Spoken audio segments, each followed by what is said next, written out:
Mutiara Hikmah Official, menyingkap hikmah di balik sunnah.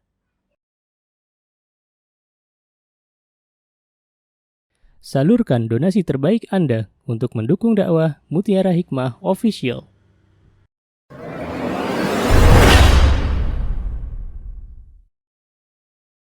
Baik, ibu-ibu yang saya cintai karena Allah, kita hari ini alhamdulillah atas izin Allah sudah memasuki hadis yang ke-40. Tapi bukan berarti nanti habis hadis ke-40 ini selesai ya ibu-ibu. Jadi ibu-ibu mengiranya hadis arba'in itu hanya 40 hadis. Padahal jumlahnya kalau kita tengok di buku ibu-ibu yang dibawa ada 42 hadis ya. Maka nanti insyaallah di pertemuan yang akan datang hari Selasa insyaallah kita akan membahas hadis ke-41, baru kemudian hadis ke-42 dan kita selesai.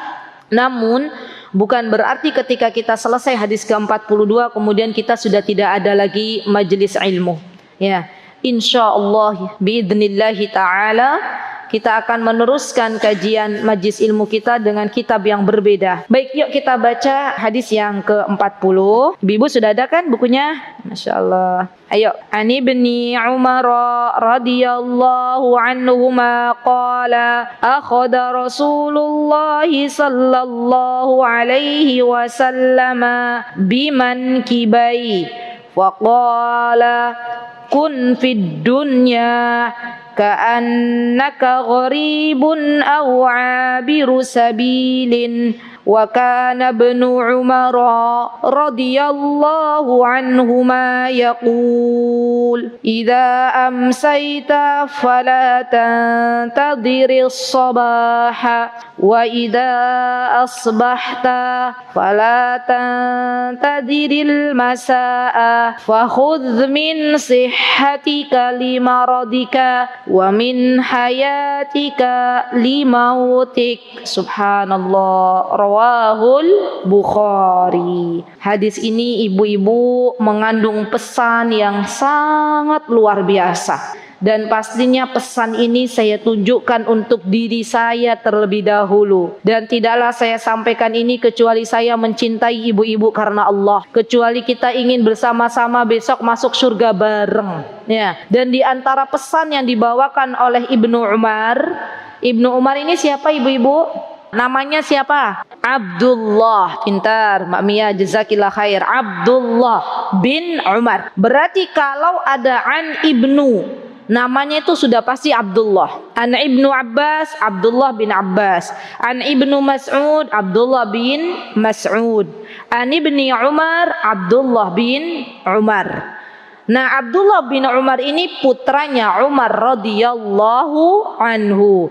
Jadi Umar ini punya putra namanya Abdullah, punya putri namanya Hafsah. Hafsah itu istrinya Rasulullah sallallahu alaihi wasallam. Ya, Masya Allah. Nah, Abdullah bin Umar ini teman-teman adalah seorang perawi hadis. Dari kecil tuh sudah dibawa sama ayahnya Umar ke majelisnya para sahabat ridwanullahi alaihim. Maka boleh seorang ayah membawa anaknya ke majelisnya orang dewasa kalau anaknya sudah bisa dikondisikan. Ya. Tujuannya apa? Agar anak-anak ini terbiasa melihat orang dewasa menuntut ilmu, mencari ilmu. Syaratnya apa tadi? Anaknya bisa dikondisikan.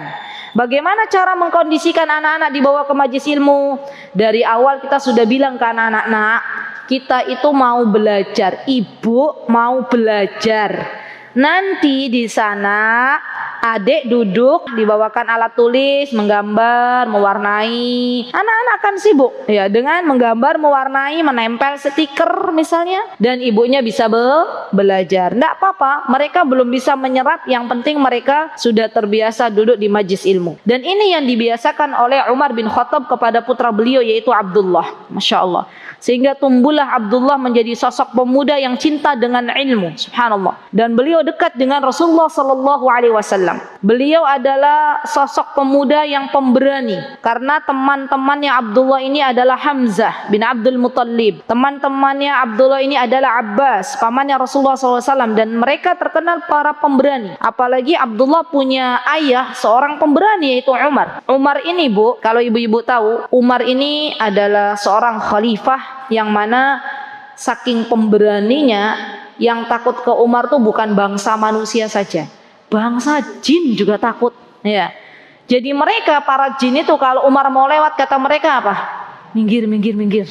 Umar mau lewat, ya. Subhanallah, Umar ditakuti sama bangsa jin. Zaman kita sekarang siapa yang ditakuti? Jin yang ditakuti oleh manusia, ya kan? Manusia kalau ada acara-acara perjinan itu ya, malah pada ketakutan. Ada suara gluduk gluduk gluduk gluduk misalnya dari atas gitu ya. Ada jin. Kita yang malah takut ke jin. Padahal tidak ada yang berhak kita takuti kecuali Allah Subhanahu wa taala. Karena memang Umar tuh seorang yang pemberani, maka karakter Umar turun ke Abdullah bin Umar. Baik, di sini radhiyallahu anhuma. Anhumanya kepada siapa, Bu? Kepada Abdullah bin Umar dan kepada Umar bin Khattab. Ya, Masya Allah. Semoga Allah meridhoi mereka berdua. Qala, siapa yang berkata di sini? Qala, siapa yang berkata? Di sini ada Ani bin Umar radhiyallahu anhuma qala. Siapa yang berkata? Abdullah bin Umar. Akhadha Rasulullah sallallahu alaihi wasallam biman kibai. Subhanallah. Rasulullah sallallahu alaihi wasallam pernah memegang pundakku. Ini menunjukkan sayangnya Rasulullah sallallahu alaihi wasallam kepada Abdullah bin Umar. Subhanallah. Dan memang kita tahu bahwa Rasulullah sallallahu alaihi wasallam itu sangat sayang kepada seluruh sahabat-sahabat beliau. Ya, sahabat radhiyallahu anhum, mereka itu merasakan kasih sayang yang mereka dapatkan dari Rasulullah sallallahu alaihi wasallam. Bahkan kalau ibu-ibu tahu, sayangnya Rasulullah itu bukan hanya kepada para sahabat, bukan, tapi kepada orang Badui yang belum beradab kepada Rasulullah SAW pun beliau sayang. Buktinya apa? Buktinya ketika ada orang Badui pipis atau kencing di mana? Di masjid, ya kan? Para sahabat menghardik karena mereka mengatakan, kenapa masjid kok dikencingi gitu ya, dikotori. Sedangkan Rasulullah SAW sayang, dan kata Rasulullah SAW apa? Berkata kepada para sahabat, biarkan dia selesai menunaikan hajatnya, baru kemudian kita ambil air disiram tanahnya. Sampai-sampai orang Badui berdoa kepada Allah, didoakan, yang didoakan orang Badui itu Nabi Muhammad saja, ya, yang lainnya tidak didoakan. Ini menunjukkan sayangnya Rasulullah SAW kepada seluruh makhluk yang ada di muka bumi. Termasuk teman-teman, Rasulullah itu diutus bukan hanya kepada manusia, tapi kepada bangsa jin juga Rasulullah SAW diutus. Ya, subhanallah. Dan ini menunjukkan rasa sayangnya Rasulullah SAW kepada Ibnu Umar. Ya. Kemudian yang kedua, ya, kenapa Rasulullah SAW memegang pundaknya Ibnu Umar? Ini menunjukkan Rasulullah tuh ingin Ibnu Umar itu fokus. Kalau kita bicara nih sama teman, saya bicara sama Mbak Deka, bicara aja. Ada bedanya nggak ketika saya bicara, ya? Kemudian sebelum bicara saya pegang pundaknya Mbak Deka. Mbak, bagaimana kabarnya? Kaget nggak Mbak Deka? Kaget kan? Langsung fokus. Siapa ini yang ada di depan saya gitu kan? Mesti ya itu ya. Dan ini menjadi metode. Nah ini nih, para ulama menjadikan sebuah metode bagaimana menasehati, bagaimana memberikan pesan. Di antaranya boleh memegang pundak orang yang akan diajak bicara. Ya. Dan subhanallah, ya, Rasulullah SAW dalam banyak hadis itu mengajarkan banyak metode, teman-teman, ketika beliau berdakwah. Terkadang beliau memberikan soal kepada para sahabatnya. Siapa yang bisa menjawab pertanyaan ini? Misalnya, Rasulullah SAW memberitahukan kepada para sahabat. Para sahabat mereka orang-orang beradab, mereka mengatakan, bukan saya ya Rasulullah tahu, saya ya Rasulullah tahu. Tapi apa yang mereka katakan? Allahu wa rasuluhu a'lam. Ya, jadi itu menunjukkan bahwa Rasulullah memiliki banyak metode. Ya, banyak metode. Terkadang ketika beliau memboncengi Ibnu Abbas, Abdullah bin Abbas, beliau mengatakan, ya gulam, ya, memanggil dengan panggilan terbaik, wahai anak kecil, ya, agar anak kecil ini bahasannya tuh kalau orang dewasa diwong kayak apa ya, dipanggil gitu, merasa saya itu dipanggil. Jadi Rasulullah SAW ketika sedang berkumpul dengan anak-anak, beliau beberapa kali memakai metode dengan ucapan ya gulam. Ketika beliau sedang memboncengi Abdullah bin Abbas, kata beliau apa? Ya gulam, ihfadillah yahfadka, ihfadillah tajidhu tujahak. Dan ketika beliau sedang makan, beliau melihat anak kecil makan bersama beliau, apa kata beliau? ya ghulam qul biyaminik, makanlah dengan tangan kanan, ya kan? Ini menunjukkan metode Rasulullah SAW dalam berdakwah, dan ini bisa kita tiru teman-teman. Ya, bisa kita tiru pelajaran-pelajaran ini yang dari Rasulullah SAW, bisa kita tiru untuk anak-anak. Ketika kita mengajarkan kepada anak-anak, misalnya kita pakai wahai anakku, ya dengarkan nasihat ibu, ya, sehingga anak itu merasa dipanggil, merasa saya itu diperhatikan oleh ibu saya, ya, subhanallah. Dan terkadang coba cari, saya mau tanya ibu-ibu, cari di hadis ini yang Rasulullah tuh pakai metode tanya kepada para sahabat. Coba biar ibu-ibu belajar. Mana? Kalau ya gulam ihfadillah tajidu tudaka, hadis ke-19. Ya, hadis Ibnu Abbas. Mana? Rasulullah memakai metode kepada para sahabat untuk bertanya terlebih dahulu. Sudah ketemu? Di hadis kedua ada Rasulullah bertanya kepada Umar. Tsumma qala ya Umar, atadri manis sa'il? Wahai Umar, tahu enggak tadi yang bertanya siapa? Gitu kan? Ini metode Rasulullah SAW. Maka jawaban Umar tuh nggak sombong. Umar nggak sok tahu. Ya Rasulullah, saya tahu itu malaikat, gitu ya, enggak. Tapi Umar jawab apa? Allahu wa rasuluhu a'lam. Allah dan Rasulnya yang lebih mengetahui. Baru kemudian Rasulullah mengatakan fa innahu Jibril atakum yu'allimukum dinakum. Dialah Jibril yang mengajarkan kepada kalian perkara-perkara agama. Ada lagi mana yang Rasulullah tuh tanya ke sahabat, tadi tanya ke Umar. Atau ini ada metode juga di hadis ke-31. Metode di mana para sahabat bertanya kepada Rasulullah SAW, kebalikannya. Kalau tadi Rasulullah yang bertanya kepada Umar, ya Umar atadri manis sa'il. Kalau yang di hadis ke-31 ini sahabat radhiyallahu anhum yang bertanya, ya Rasulullah, dullani ala amalin idza amiltuhu ahabbanillah wa ahabbaniyan nas. Kemudian Rasulullah mengatakan izhad fid dunya yuhibbukallah wazhad fi ma 'indan nas yuhibbakan nas. Ya, ini juga metode.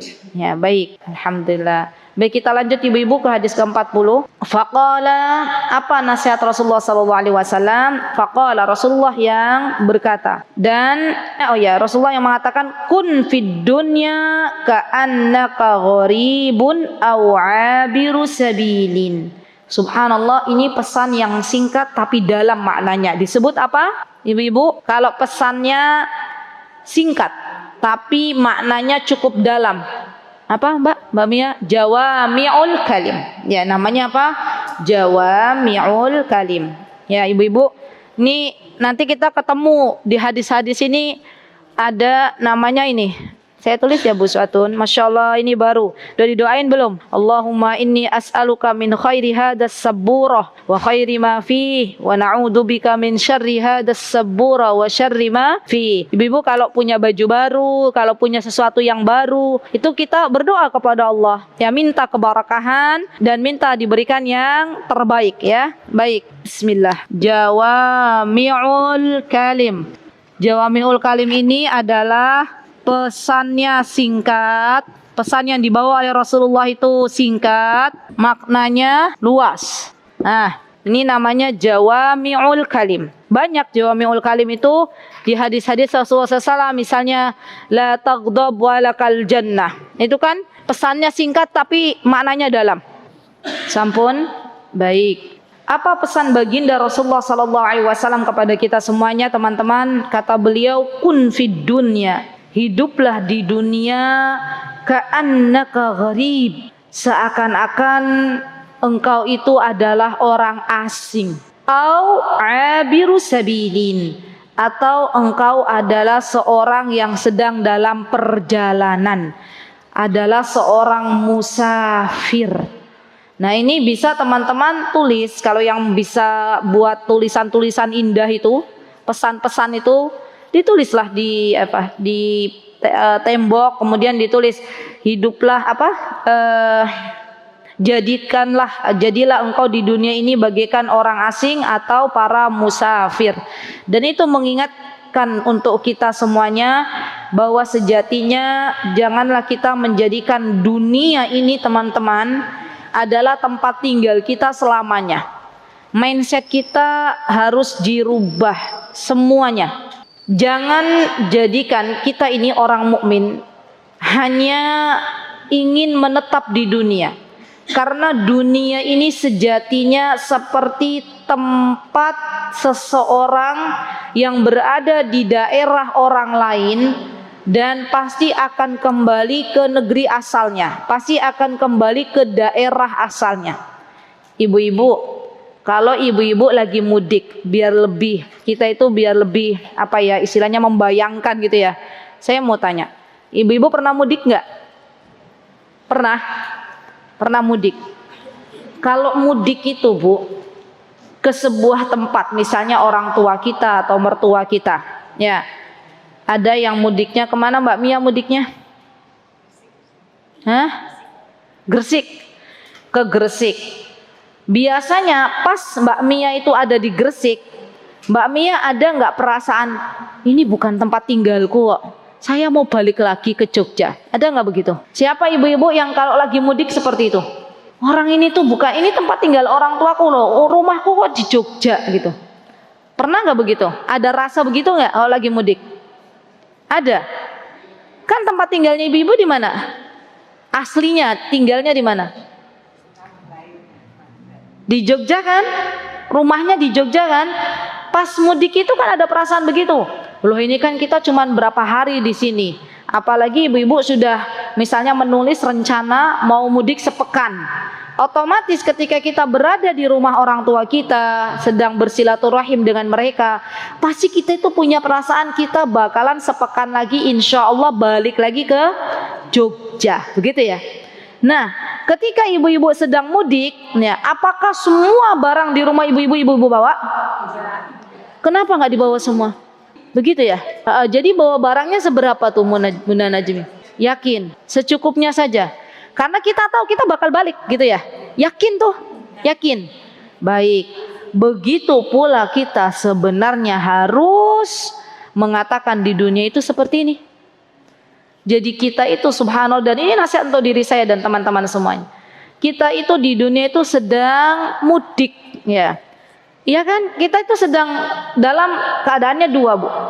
Kata Ibnu Rajab di dalam kitab beliau Jawami'ul Kalim, jadinya Jami'ul Ulumi wal Hikam, kitab beliau syarah hadis Arba'in Nawawi.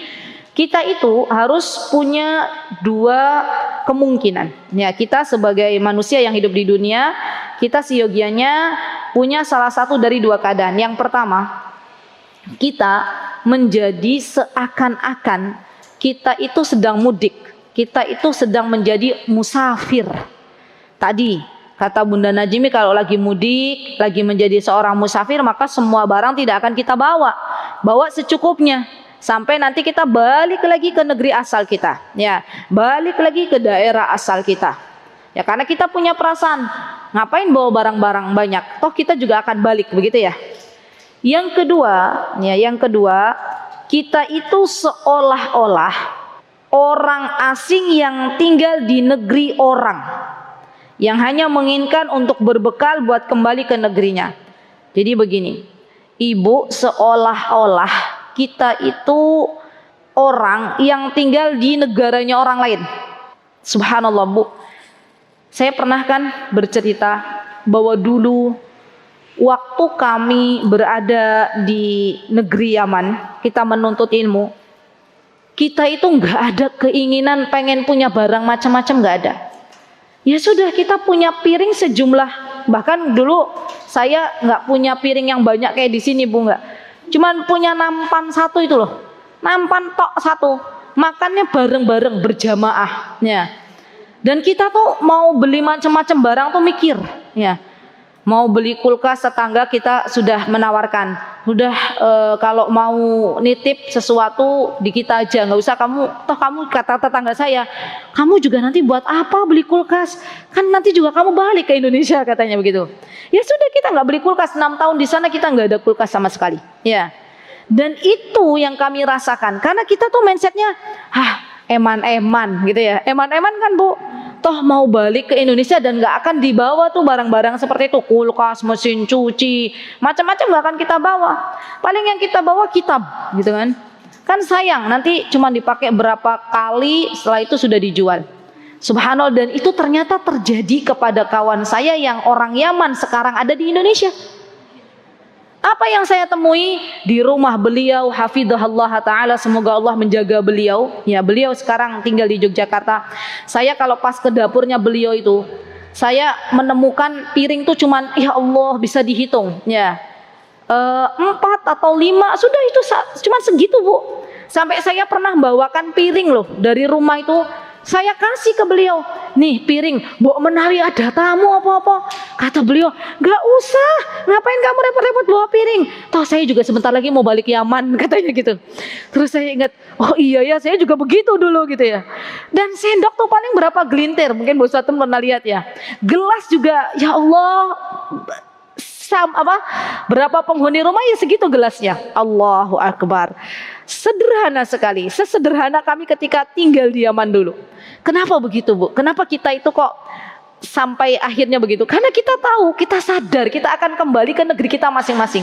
Orang Indonesia balik ke negeri Indonesia, orang Yaman balik ke negeri Yaman. Ya, beda, Bu. Kalau kita menjadikan dunia sebagai tempat tinggal kita selamanya, opo-opo dituku, opo-opo dibeli, opo-opo dikumpulkan. Dalinya apa? Dalinya mbok-mbok nanti ada apa-apa gitu kan ya. Subhanallah. Iya enggak, Bu? Coba aja ibu-ibu, subhanallah, semoga saya doakan ya, semoga suatu hari kelak ibu-ibu bisa tinggal di negerinya orang ya. Dan dalam rangka menuntut ilmu, saya yakin ibu-ibu di sana nggak mau beli yang macam-macam ya. Sekarang visa Saudi itu, Bu, ya semoga ibu bisa ke sana ya. Kalau ke sana dilama-lamain, karena visanya kalau dulu 1 bulan, sekarang 3 bulan, ya. Dan bisa keliling ke seluruh daerah di Saudi. Jadi ibu bisa ngicipin nuntut ilmu di daerah misalnya Qasim, di daerah Riyadh, di daerah ini, di daerah ini. Itu enak, Bu, hidup kayak gitu. Ya, kenapa? Karena kita mengatakan bahwa kita akan balik ke Indonesia dan kita ngapain beli barang banyak-banyak. Ya, sama. Sebenarnya kalau kita itu sadar sesadar-sadarnya, Bu, bahwa hidup kita di dunia itu hanya sebentar saja, maka kita tidak akan membeli banyak-banyak barang kecuali barang-barang yang memang kita bawa nanti sepeninggal kita meninggalkan dunia yang fana ini, yaitu amal solih kita. Ya, subhanallah. Sekarang saya mau tanya lagi, siapa di sini yang masih menjadi kontraktor? Ada? Rumahnya ngontrak? Ada? Alhamdulillah. Siapa di sini yang sudah diberikan rumah oleh Allah? Ada? Ada? Ada. Coba bedakan mindset orang yang ngontrak rumah dengan yang punya rumah sendiri. Ya sebenarnya bukan rumahnya sendiri, bukan. Itu rumah titipan Allah. Ya. Itu mindsetnya masih berbeda. Orang yang ngontrak kalau mau beli apa-apa mikir nggak, Mbak Mia? Kenapa kok mikir? Nanti ribet kalau pindahan, gitu kan? Nanti ribet kalau pindahan, bawa barang banyak-banyak. Tapi yang punya rumah, misalnya saat ini rumahnya sudah bikin rumah sendiri, ngumpulin barang seenaknya sendiri nggak, Bu? Seenaknya sendiri. Dia lupa bahwa di depan sana ada hisab. Ya, sama di dunia ini seperti kita sedang belanja di supermarket, Bu. Boleh kita ambil, terserah, itu ibu-ibu, haknya ibu-ibu. Mau beli jilbab seberapa banyak, mau beli baju seberapa banyak. Tapi ingat di ujung sana ada kasir. Tapi ingat di ujung sana ada Allah yang akan menghisap seluruh barang-barang kita. Subhanallah. Kalau ingat ke situ lagi kita beristighfar ya, Bu. Ya, subhanallah, ya Allah, ini baju berapa? Ya, biasanya yang hobi mengumpulkan baju tuh siapa? Mak-mak, ada fashion terbaru beli lagi ya. Padahal yang kemarin aja belum dipakai-pakai. Subhanallah. Kerudung lagi juga ya, beli lagi. Kira-kira pas ngumpulin baju tuh keinget nggak ada hisab? Enggak ya. Keingetnya tren baru dan tren baru. Tapi setelah kita sedang diberikan hidayah oleh Allah, baru kemudian kita beristighfar, astagfirullah wa atubu ilaik, gitu ya. Begitulah kita ya. Begitulah saya ya, Masya Allah. Ya, menghela nafas kalau masalah dunia. Jadi ibu-ibu, kita ketika kita menjadikan dunia itu adalah bukan tempat tinggal kita selama-lamanya, maka kita tidak terlalu berambisi ke dalam dunia. Dan jangan sampai menjadikan hidup kita itu tok untuk dunia saja. Ya, karena, Bu, orang kalau sudah ambisinya dunia, maka justru Allah tidak kumpulkan dunianya. Allah akan jadikan dia sebagai budaknya dunia. Dia kejar dunia, dunianya malah pergi. Ya, kata Imam Ibnul Qayyim, dunia itu seperti bayangan, semakin dikejar dia semakin lari. Tapi kalau misalnya kita membelokkan badan kita, maka justru bayangannya akan berhenti. Iya enggak? Ya itulah dunia. Capek ngejar-ngejar dunia itu. Ya, enggak ada habisnya, enggak ada puasnya. Orang minta sama Allah motor, sudah dikasih motor pengen dikasih sama Allah mobil roda 4, tapi belum ada AC-nya, pengen yang ada. Sudah dikasih AC, pengen punya pesawat. Itulah manusia, pesawat pribadi maksudnya. Ya kan begitu manusia, nggak pernah puas, subhanallah. Maka subhanallah, orang yang paling beruntung di dunia ini adalah orang yang Allah berikan rasa qanaah. Subhanallah, qanaah. Kenapa? Karena orang yang ridho dengan pemberian Allah itu akan menenangkan hati. Ya. Kita berdoa kepada Allah Subhanahu wa taala, Allahumma qanni'ni bima razzaqtani wa barik li fi wa akhlif kulla ghaibatan li bi khair. Ini doa agar kita minta diberikan rasa qanaah, dan sudah saya ajarkan di sini. Sudah kan? Sudah belum? Lupa karena enggak dihafal. Coba kalau dihafal. Ya, saya tulis saja ya.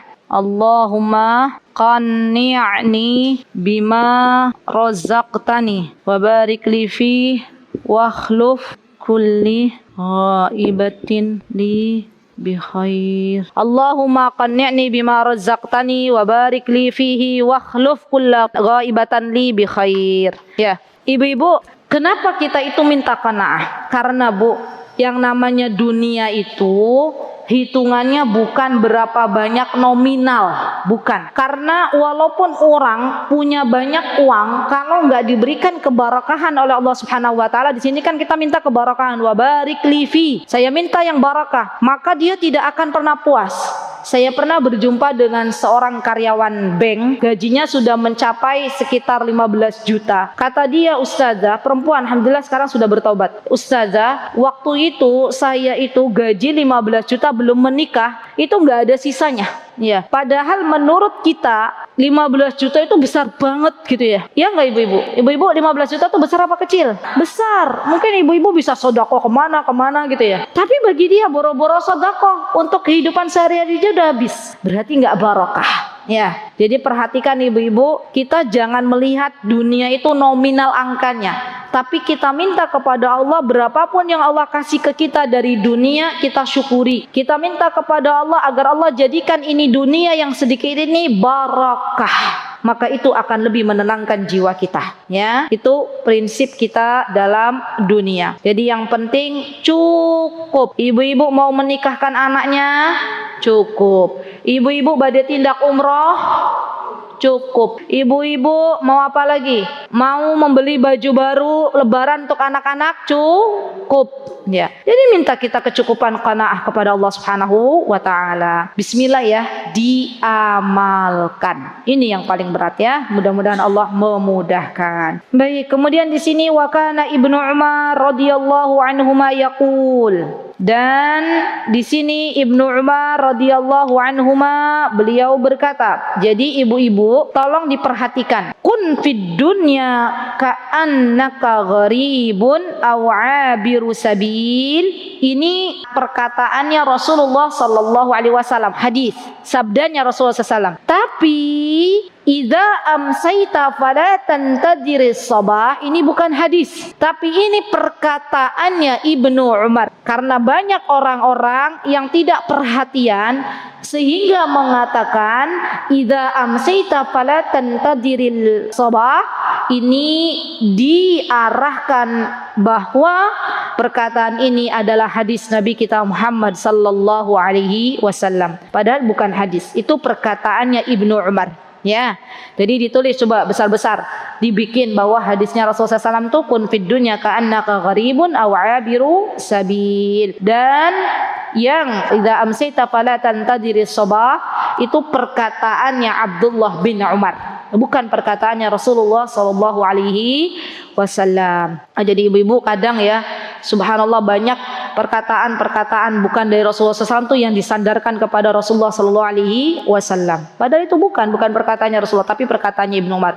Apa pesannya Ibnu Umar untuk kita semuanya? Idza amsayta fala tantadhiris sabah. Kalau kita nih Bu berada di sore hari, maka jangan nunggu nanti besok pagi. Ya, sebaliknya sekarang kita ada di waktu apa ini? Wa idza asbahta, kalau kita berada di waktu pagi, fala tantadhiril masa. Janganlah kita menunggu nanti dan nanti sampai datang sore hari. Apa tujuan utamanya? Jangan menunda-nunda untuk berbuat amal soleh. Karena waktu itu begitu cepat Bu, subhanallah. Terasa nggak ibu-ibu? Hari Selasa kemarin kita duduk di sini sudah hari Selasa lagi. Perasaan baru kemarin hari Selasa, iya nggak? Coba ibu-ibu sekarang tuh rasakan, kayaknya waktu kok cepet banget gitu ya. Perasaan baru kemarin masuk bulan Januari 2022, iya kan? Sekarang sudah mau selesai tuh 2022-nya. Ya November, Desember sudah mau 2023. Dan ini tanda hari kiamat. Ya, tanda-tanda hari kiamat Allah mempercepatkan masa. Subhanallah. Sehingga apa yang mesti kita lakukan Bu? Kalau sudah ada niat baik nih, pagi hari ini ibu sudah ada nih muncul nih dalam hati, Allah berikan hidayah. Baca zikir pagi. Sudah baca sekarang. Jangan nanti nggak dibaca. Ya, kita ada greget mau baca subhanallah bihamdihi subhanallahil azim. Nanti kalau sudah sampai masjid saya baca subhanallah bihamdihi subhanallahil azim. Di rumah bisa lihat HP mumpung nggak di majlis ilmu, sampai di masjid ya diajak ngobrol sama kawannya. Kemarin gimana nggak jadi. Akhirnya berzikir subhanallah bihamdihi subhanallahil azim. Jadi kalau ada subhanallah ibu-ibu kesempatan untuk berdoa, berdoalah. Kalau ada ibu-ibu kesempatan untuk salatlah. Kalau ibu-ibu diberikan kesempatan oleh Allah untuk mendengarkan ilmu, dengarkan. Jangan dinanti-nanti dan jangan dinanti-nanti dalam berbuat amal soleh. Karena bisa jadi amal soleh itu ditutup oleh Allah Subhanahu wa taala dan kita tidak bisa lagi mengerjakan amal soleh tersebut. Itu yang pertama. Jadi kenapa kita tidak boleh menunda-nunda? Ya, kalau pagi jangan nunda sampai sore. Kalau sore jangan nunda sampai pagi. Karena kalau amal soleh itu sudah ditutup kesempatannya Allah, kita nggak bisa lagi berbuat demikian. Ya. Yang kedua ibu-ibu, belum tentu kita itu disampaikan oleh Allah Subhanahu wa taala sampai ke sore hari. Nih kita nih pagi ini nggak ada yang bisa menjamin hidup kita sampai sore hari, nggak ada. Bisa jadi ini tadi subuh itu adalah salat terakhir kita, ya nggak? Ibu-ibu pernah nggak mendapati saudara, handai taulan atau tetangga yang mana baru kemarin ibu-ibu tuh ngobrol, tiba-tiba sudah dipanggil oleh Allah? Ada nggak? Pernah nggak ibu-ibu begitu?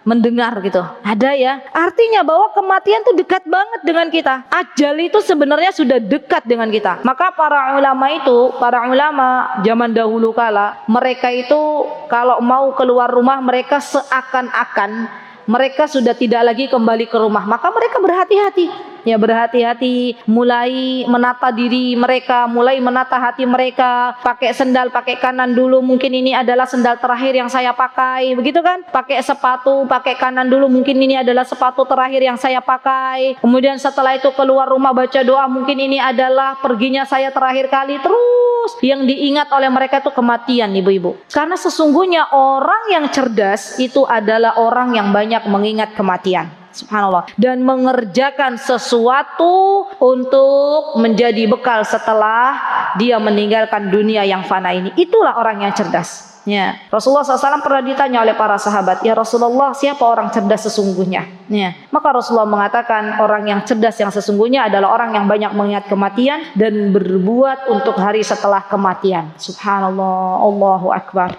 Jadi bukan hanya cuman ingat kematian, Bu, tapi dia berbuat, ya, beramal.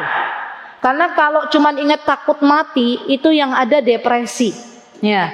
Saya pernah kedatangan mahasiswa sebuah universitas di Yogyakarta. Mahasiswi, dia datang ke rumah. Pernah saya ceritain enggak? Sudah semester 9 enggak rampung-rampung. Ternyata masalahnya dia ketakutan mati, ketakutan meninggal. Saya bilang, kenapa Mbak? Katanya saya dengar salah satu ustadz yang beliau dengar ceramah. Ingatlah kematian.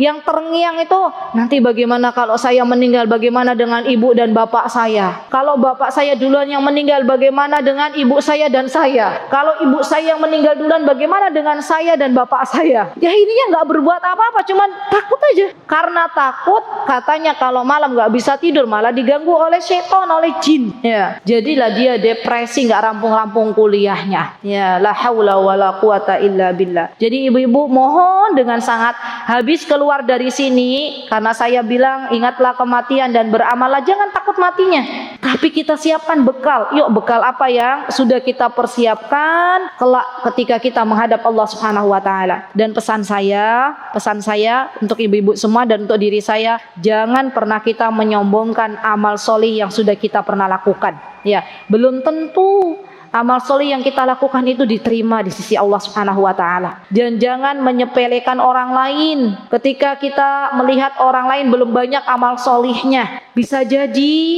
amal soleh yang dilakukan orang lain itu yang sedikit itu justru membuat Allah ridha. Dan sebaliknya amal soleh yang kita lakukan sebanyak apapun ternyata Allah tidak ridha. Ya, ini yang membuat kita itu lebih tenang. Ya, jangan pernah menyombongkan seberapa banyak amal soleh kita. Tetap kita beramal salih dan tetap kita mengharap apa yang ada di sisi Allah Subhanahu wa taala. Dan jangan pernah lewatkan amal soleh yang kecil ketika Allah memberikan kesempatan kepada kita untuk beramal. Contoh misalnya, ibu misalnya, ya misal kita nggak ada yang tahu siapa yang akan diterima amal solehnya oleh Allah Subhanahu wa taala. Pas ibu mau keluar rumah, ibu lihat misalnya ada ayam tetangga kejepit gerbang misal. Itu kan hal yang sepele.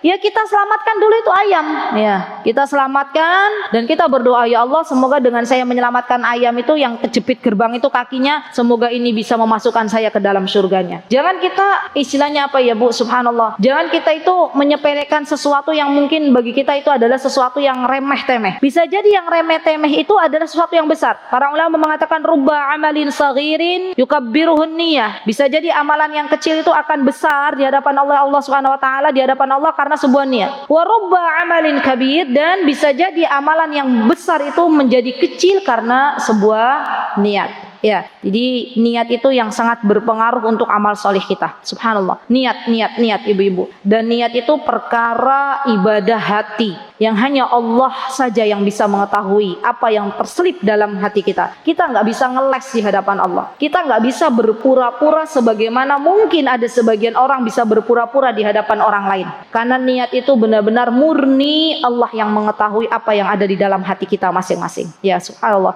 Dan ini subhanallah teman-teman, membuat motivasi kita semuanya, kebaikan apapun yang ada di depan mata kita, mari kita lakukan. Ya, mari kita lakukan apapun itu. Ya, dan jangan pernah mengatakan nanti saya mau berbuat amal soleh nunggu momen tertentu. Nanti bentar lagi Ramadan. Belum tentu Ramadan kita bisa ketemu. Ya, itu aja yang harus kita ingat-ingat. Kita mau ngajarin alif bata ke anak-anak, nanti gitu ya. Nunggu momen anak saya 5 tahun. Belum tentu Bu, anak kita sekarang 4 tahun, nggak cepat ngajarin alif bata, belum tentu di usianya dia 5 tahun tuh kita masih bersama dengannya. Subhanallah. Dan ketika kita teman-teman mengingat bahwa kematian itu dekat dengan kita, maka hargai kebersamaan dengan anak kita. Itu yang harus kita camkan baik-baik. Karena banyak ibu-ibu, emak-emak itu yang Allah berikan kehadiran buah hati, tapi ternyata dia membiarkan kebersamaan itu sia-sia dan tidak membuat suatu hal kebaikan yang bisa ditanamkan dalam diri anak-anak. Ya. Kenapa saya katakan begitu ibu-ibu? Karena ternyata ketika kita sudah meninggal dunia, maka harapan kita hanya 3. Apa? Anak salih yang mendoakan kita, ya kan? Rabbighfirli wa liwalidayya warhamhuma kama rabbayani shaghira. Maka yang harus kita lakukan kalau kita pengen punya anak salih, didik anak kita dengan baik, kita temani ya masa-masa kecil mereka, kita berikan nasihat-nasihat terbaik kita, dan kita berdoa kepada Allah agar Allah mensalihkan anak keturunan kita. Yang kedua, ilmu yang bermanfaat. Ilmu yang bermanfaat ini akan mengalir pahalanya sampai kita terbujur kaku di kubur. Tidaklah kita bisa memberikan ilmu kepada orang lain kalau kita jarang duduk di majlis ilmu. Yang ketiga adalah sedekah jariyah. Maka fokuskan ke sedekah jariyah. Kalau ada kesempatan untuk kita nitip sedikit dari harta kita untuk sedekah jariyah, maka bersegeralah sebelum Allah menjadikan harta tersebut dijadikan sebagai warisan untuk anak-anak kita. Karena harta kita yang sesungguhnya adalah harta yang kita infakkan di jalan Allah Subhanahu wa taala. Baik, subhanallah. Dan ini nasihat yang sangat berharga. Baik, wa idza di sini wa khudh min sihhatika limaradik, dan ambillah masa sehatmu sebelum datang masa sakitmu. Subhanallah. Dan ini juga teman-teman nasihat untuk diri kita masing-masing. Kalau kita dalam keadaan sehat, kita bisa sholat, ayo perbanyak sholat. Karena orang kalau sakit untuk sujud saja nyut-nyutan, ya kan? Kalau sudah sakit baca Al-Quran aja pusing kepalanya. Ada orang sakit migrain, sakit vertigo misalnya. Pernah nggak di sini ibu-ibu sakit vertigo? Pernah. Apa yang dirasakan? Muter dunia. Baca Qurannya nggak bisa ya kan, kecuali sesuatu yang sudah kita hafal. Ya. Mau pegangan aja tuh bingung ya Mbak, gitu ya. Nah sebelum datang itu penyakit, maka gunakan kesempatan sehat untuk memperbanyak baca Al-Quran, untuk memperbanyak duduk di majlis ilmu. Karena kalau udah sakit ibu-ibu misalnya terbaring di kasur gitu ya, nggak bisa duduk di majlis ilmu, nggak bisa datang ke masjid. Jadi sebelum sakit itu Allah berikan kepada kita sebagai ujian, ketika kita diberikan masa-masa sehat, mari kita gunakan sebaik-baiknya untuk memperbanyak amal ibadah. Wa min hayatika limautik, ya. Dan gunakan hidup kita untuk benar-benar beramal soleh sebelum datangnya kematian. Para ulama mengatakan bahwa dunia ini adalah tempatnya beramal dan akhirat tempatnya memanen. Maka jangan pernah merasa kita sudah selesai dalam beramal karena kita masih berada di dunia. Ada sebuah ujangan ya. Rasulullah Shallallahu Alaihi Wasallam beliau pernah bersabda kepada seorang laki-laki ketika beliau memberikan sebuah mirip-mirip dengan wejangannya Ibnu Umar, tapi Rasulullah SAW mengatakan ini sabdanya Rasulullah SAW. Kata beliau, igtanim khamsan qabla khamsin. Pergunakan 5 perkara sebelum datangnya 5 perkara. Ini hadis ya. Apa kata Rasulullah SAW? Syababaka qabla haramik, ya masa mudamu sebelum datang masa tuamu. Kalau kita masih muda Bu, mau ngafal Quran hafalkan. Karena kalau usia sudah semakin tua, maka biasanya memorinya sudah tidak secepat ketika kita masih muda, ya enggak Bu? Anak muda itu duduk berjam-jam dalam bermajlis ilmu, boyoknya masih kuat. Orang sepuh baru setengah jam sudah nyari tembok, ya kan? Sudah capek gitu kan. Dan kalau anak muda mau pergi kemana nuntut ilmu itu masih bisa. Orang sepuh ya yang deket-deket aja gitu kan nggak bisa, sudah selesai. Ya jadi yuk kita gunakan masa muda, dan masa muda saya yakin di sini udah nggak ada lagi yang muda. Muda itu kalau dalam Islam itu usia 30 tahun batasannya. Ada di sini 29 tahun 11 hari 11 bulan. Oh masih. Mbak berapa usianya? Gunakan 23 ini, subhanallah. Yang Mbak mau ngafal Quran, hafalin. Mbak mau baca apa? Mau baca apa? Misalnya baca buku, baca gitu ya. Sesuatu yang bermanfaat. Mbak mau ikut rombongan misalnya yang menyalurkan air, ikut gitu. Terus saja ikut amal soleh sebelum masa tua. Masa tua itu banyak ininya Mbak, banyak ujiannya. Ya, matanya sudah blaur, telinganya mohon maaf sudah apa lagi? Sudah rodo budeg gitu ya. Apalagi? Ya itu kan orang sepuh ya. Maka yuk sebelum datang masa tua kita gunakan masa muda kita. Dan kalau kita sekarang sudah di atas 30 tahun, apa yang mesti kita lakukan? Motivasi anak-anak kita. Dek, nak, mumpung masih enom, mumpung masih muda, ayo gitu ya. Ayo gunakan kesempatanmu karena kelak besok ditanya masa mudamu oleh Allah Subhanahu wa taala. Kemudian kata Rasulullah SAW, wasihatika qabla saqamik, dan masa sehatmu sebelum masa sakitmu. Wa ghinaka qabla faqrik, dan masa kayamu sebelum datang masa fakirmu. Nih teman-teman, dunia itu dipergilirkan oleh Allah Subhanahu wa taala. Kadang yang fakir jadi kaya, yang kaya jadi fakir. Pernah enggak ibu-ibu lihat ada orang yang dulunya fakir jadi kaya? Pernah nggak ibu lihat ada orang kaya jadi fakir? Pernah. Itulah dunia. Maka ketika Allah menitipkan harta kepada ibu-ibu diberikan kekayaan oleh Allah, jangan nunggu nanti untuk berinfak sebelum Allah datangkan masa fakir kita. Ya. Wa faraghaka qabla syughlik, dan waktu luang sebelum datang kesibukan. Ya. Kalau ada waktu luang kita gunakan dengan baik, karena orang sibuk itu sudah nggak punya waktu ngafal Quran. Orang sibuk itu sudah nggak punya waktu duduk di majlis ilmu. Dia sibuk dengan sesuatu yang dia tidak tahu kapan selesainya. Dan terakhir, wahayataka qabla mautik, dan kehidupanmu sebelum datang waktu ajalmu. Ya, 5 Semua ini adalah nasihat dari baginda Nabi kita Muhammad sallallahu alaihi wasallam. Baik, alhamdulillah kita sudah selesai di hadis yang ke-40 ini. Semoga yang sedikit bisa kita ambil manfaatnya dan semoga Allah memudahkan kita untuk bisa mengamalkan apa yang kita dengar di kajian pagi hari ini. Barakallahu fikunna jami'an, jazakunallahu khaira. Aqulu qawli hadha wastaghfirullah li wa lakum wa akhiru da'wana anil hamdulillahi rabbil alamin. Wassalamualaikum warahmatullahi wabarakatuh. Mutiara Hikmah Official, menyingkap hikmah di balik sunnah.